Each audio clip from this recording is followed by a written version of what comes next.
My parents called a family meeting. "You owe us for raising you," Dad said, handing me a bill. I thought it was a joke. Then Mom added, "Be grateful we're only charging you this much." So I pulled out my own invoice, and when they saw the total, their faces went pale.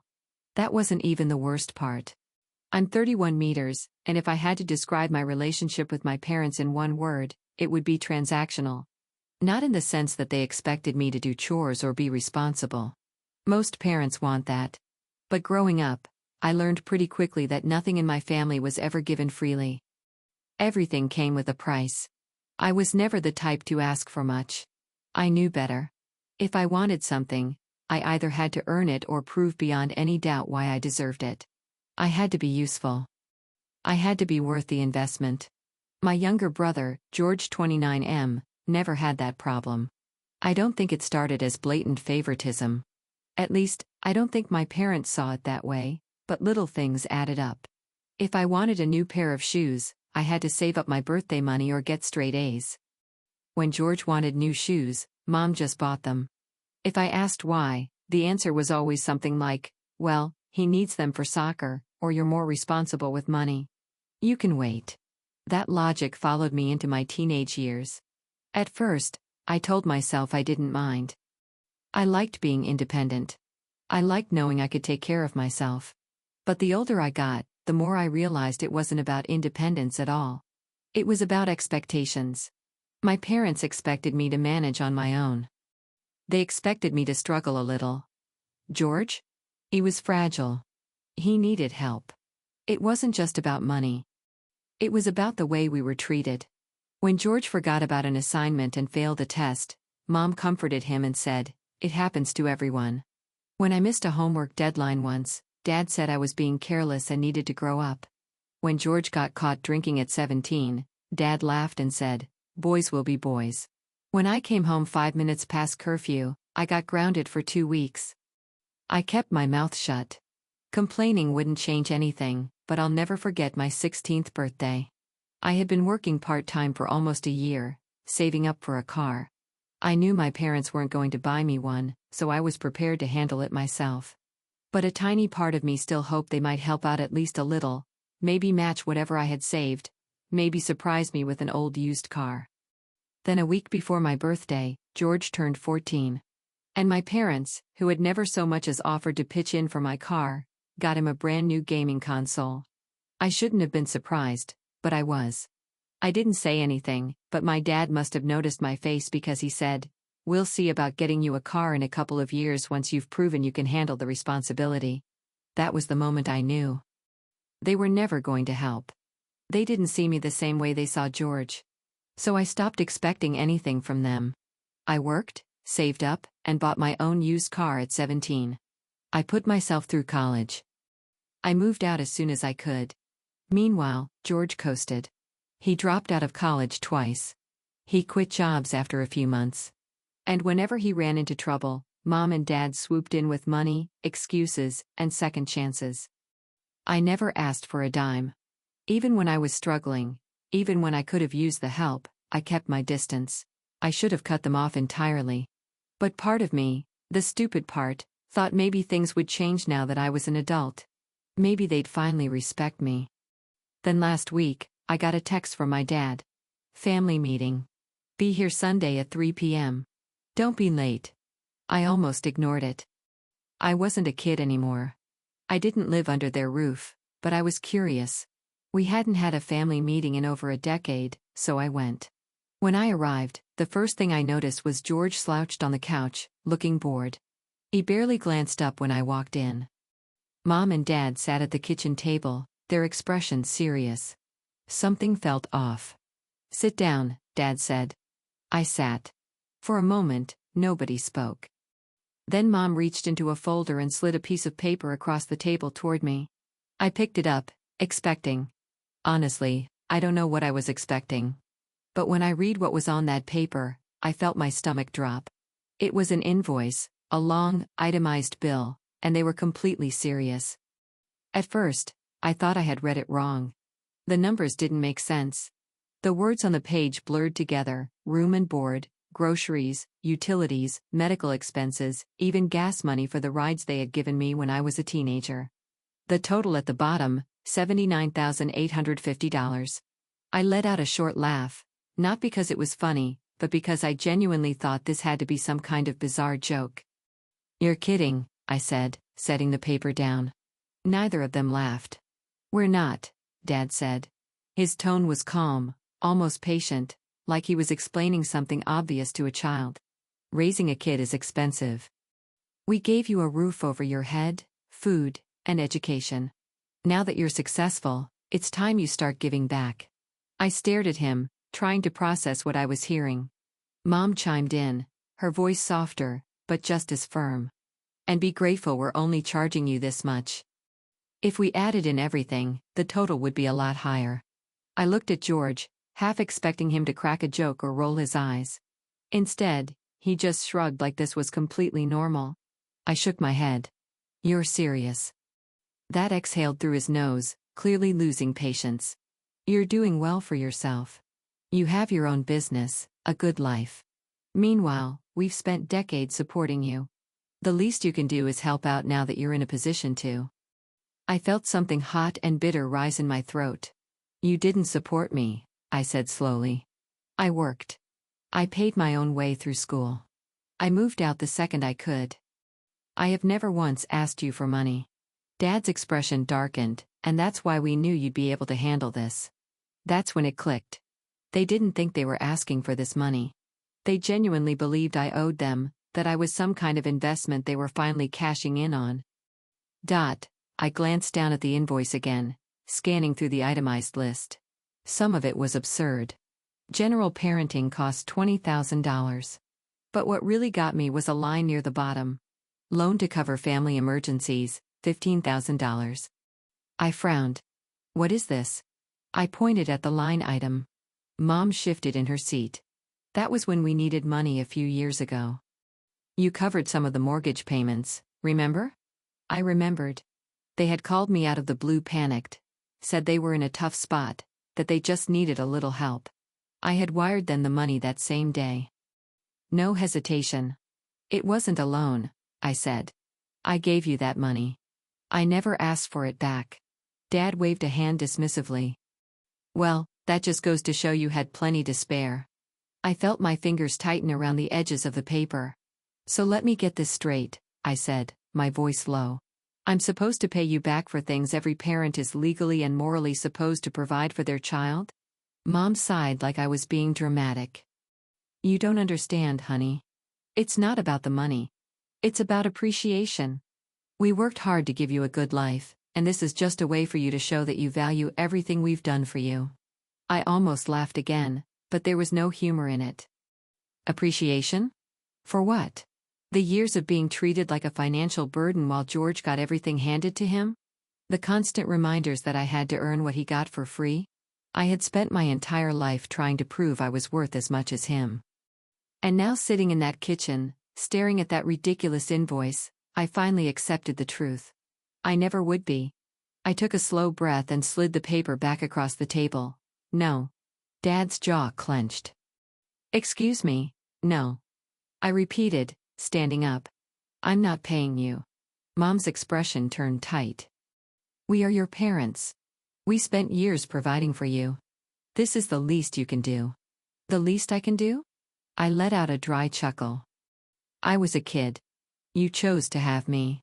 You don't get to send me a bill for existing." Mom's mouth opened and closed, her face turning red. Dad, however, just sat back, watching me like I was some ungrateful disappointment. "We always knew you were selfish," he muttered. Something in me snapped. Selfish? Me? I reached into my pocket, pulled out my phone, and scrolled for a moment. Then I turned the screen toward them. Their eyes flickered to it. "What's this?" Mom asked. I smiled coldly. My own invoice. It was something I had put together a long time ago, not because I ever planned to use it, but because I wanted to see in black and white just how much they had taken from me over the years. Money I had lent them. The $15,000 for the mortgage. The savings account they had drained to help George get on his feet. The inheritance from my grandfather that had mysteriously vanished before I could see a dime. The total? Let's just say it made their bill look like pocket change. Mom's face went pale. Dad's hands tightened into fists. Mom's eyes darted over the numbers on my phone screen, her lips pressing into a thin line. Dad, on the other hand, barely glanced at it before shaking his head. "This is different," he said, voice clipped. I raised an eyebrow. "How?" Mom shifted uncomfortably. "Because," she said, grasping for words, "we're your parents. The money we took from you was to support the family. You weren't struggling. You had more than enough." I let out a sharp breath to my nose. "So let me get this straight. When you spend money on me, things that every parent is supposed to provide, it's a debt I have to repay. But when I give you money without ever asking for it back, it's just gone." Dad's expression darkened. "Watch your tone." I ignored him. "I was 18 when you took that inheritance. You told me Grandpa hadn't left me anything, but I found out later he had. Where did that money go?" Mom flinched. She opened her mouth like she wanted to deny it, but she must have known that wouldn't work. Instead, she turned to Dad. He exhaled sharply, rubbing his temple. "It went toward the house. Mortgage payments, maintenance, things you benefited from." "Benefited?" I repeated, letting out a humorless chuckle. "I moved out at 19. I didn't see a cent of that money, but you're telling me I benefited from it." Neither of them answered. George, who had been sitting quietly the whole time, finally spoke up. "Why are you being so difficult about this?" he said, his voice carrying that usual air of irritation like I was overreacting. "It's not like you're broke." I turned to look at him, really look at him. He was lounging in his chair, arms crossed, wearing a hoodie that I knew for a fact Mom had bought for him. He still lived at home. He still drove a car my parents had paid for. He still got handouts from them whenever he needed. Of course, he didn't see the problem. I took a deep breath, forcing myself to stay calm. "This isn't about the money, George. It's about the fact that they think they're owed something for doing the bare minimum as parents." "Bare minimum?" Mom repeated, looking genuinely offended. "We gave you everything. We worked hard to make sure you had a roof over your head, food, clothes." I held up a hand. "Stop right there. Do you hear yourself? You're listing off basic parental responsibilities like they were some kind of luxury. I never asked to be born. I never agreed to some contract where I had to pay you back for raising me." Dad's jaw tightened. "You act like we're just strangers to you." I leveled him with a look. "Aren't you? Because a real parent wouldn't be sitting here trying to shake their kid down for money." Mom's face flushed, and for the first time, she actually looked hurt. Not guilty, not regretful, hurt like I was the one betraying them. "You've changed," she said, shaking her head. "Ever since you moved out, you've acted like you're too good for this family." I felt a flicker of something, maybe sadness, maybe frustration, but I pushed it down. "I didn't change," I said. "I just stopped pretending this dynamic was normal." Dad leaned forward, resting his forearms on the table. His expression had shifted into something colder, more businesslike. "Look," he said. "You don't want to pay the whole thing? Fine. We can negotiate." I blinked. "Negotiate?" He nodded. "I'm willing to lower the total if you at least contribute something." I stared at him, trying to figure out if he actually thought this was reasonable or if he was just testing me, pushing to see how much he could get. And that's when I realized something else. They didn't expect me to fight back. They had assumed I'd just pay, either out of guilt or because I didn't want to cause a scene. Maybe they thought I was still that kid who kept his head down, who worked quietly while George got all the praise.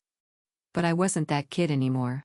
I took a deep breath, straightened up, and met my father's gaze head on. "I'm not negotiating," I said. "I'm not paying a single cent." Dad's expression darkened. Mom looked like she was about to cry. George muttered something under his breath, but I didn't care enough to ask what. I grabbed my phone off the table and stood up. "This conversation is over." And then I turned and walked toward the door. I expected them to let me leave, maybe yell after me, maybe guilt-trip me some more, but ultimately let me go. But just as I reached for the doorknob, Dad's voice stopped me in my tracks. "If you walk out that door," he said, his tone low and warning, then you're cutting yourself off from this family. I hesitated, not because I was reconsidering, but because I realized how familiar this moment felt. This was how they had always controlled me, by making me feel like I had to earn my place in the family, by making me believe that if I didn't play by their rules, I wouldn't belong.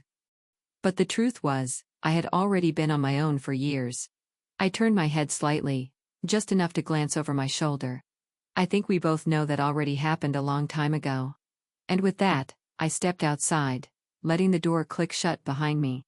I sat in my car for a few minutes, just staring at my phone. The screen lit up with a call from Mom, then a text from Dad. I didn't answer. I wasn't sure what they expected me to do. Turn back around? Apologize? Hand over a check like none of this was completely insane? Instead, I tossed my phone onto the passenger seat and started the engine. I had barely pulled out of the driveway when another text came in, this time from George. You're being ridiculous. Just pay them something and move on. I scoffed, tossing my phone face down. Of course, he'd say that. Paying them off wouldn't change anything. If I gave them anything, it would just open the door for more demands later. And yet, despite everything, a small part of me still felt that old, familiar pool of guilt, that voice in the back of my mind whispering that maybe I was being too harsh. But then I reminded myself, they weren't asking for help. They were demanding payment, and they'd never expect the same from George. That alone was enough to silence the guilt. I drove home, the whole conversation replaying in my head. Every word, every look, every time Dad's expression shifted like he was still trying to figure out the best way to manipulate me. By the time I got to my apartment, I had made a decision. I wasn't just going to walk away from this. I was going to make sure they never tried something like this again. I pulled up my laptop and started going through old documents, bank transfers, old messages, even the paperwork from when my grandfather had passed. It didn't take long to find what I was looking for, a direct deposit into my parents' account for $15,000 labeled as temporary help. A message from Mom a few days later. Thank you so much. We'll pay you back soon. Love you. And then nothing. No follow-ups. No repayments. Just silence. I dug deeper, scrolling back through old bank statements. And that's when I saw it. The withdrawal from my savings account. The one I had spent years building up, only to have it wiped out in a single transaction. They had told me they were just borrowing it, that they needed it to help George get on his feet, that I'd get it back as soon as he was stable. That was 8 years ago. I leaned back in my chair, fingers drumming against the desk. They had taken thousands from me under the pretense of borrowing it. They had drained an inheritance that was meant for me. They had expected me to just accept it, to be grateful for whatever crumbs they decided to throw my way. And now, after all of that, they had the audacity to demand even more? My jaw tightened. Fine. If they wanted to play this game, I'd play. I wasn't going to demand my money back. I knew they wouldn't pay me even if I did, but I had something better, leverage. I spent the next few hours pulling together everything, bank statements, messages, records of transactions. I organized them neatly into a folder on my desktop labeled something simple but effective, family finances. Then I did something I hadn't done in years. I called my uncle. Uncle Ray was my mom's older brother. He and my parents didn't always see eye to eye, but he was the one person in the family I still somewhat trusted. More importantly, he had been the executor of my grandfather's estate. When he picked up, his voice was warm but cautious. Hey, kid. It's been a while. Hey, Uncle Ray, I said, forcing a smile into my voice. Listen, I have a quick question for you about Grandpa's will. There was a pause, then a sigh. I was wondering when you'd ask. My stomach tightened. So you knew? Not everything, he admitted. But I knew your parents took the inheritance that was meant for you. Your grandfather set aside a significant amount for you and George, equal amounts. But when I asked about it, your mom told me you'd agree to let them manage your share. I let out a bitter laugh. Manage, they emptied it.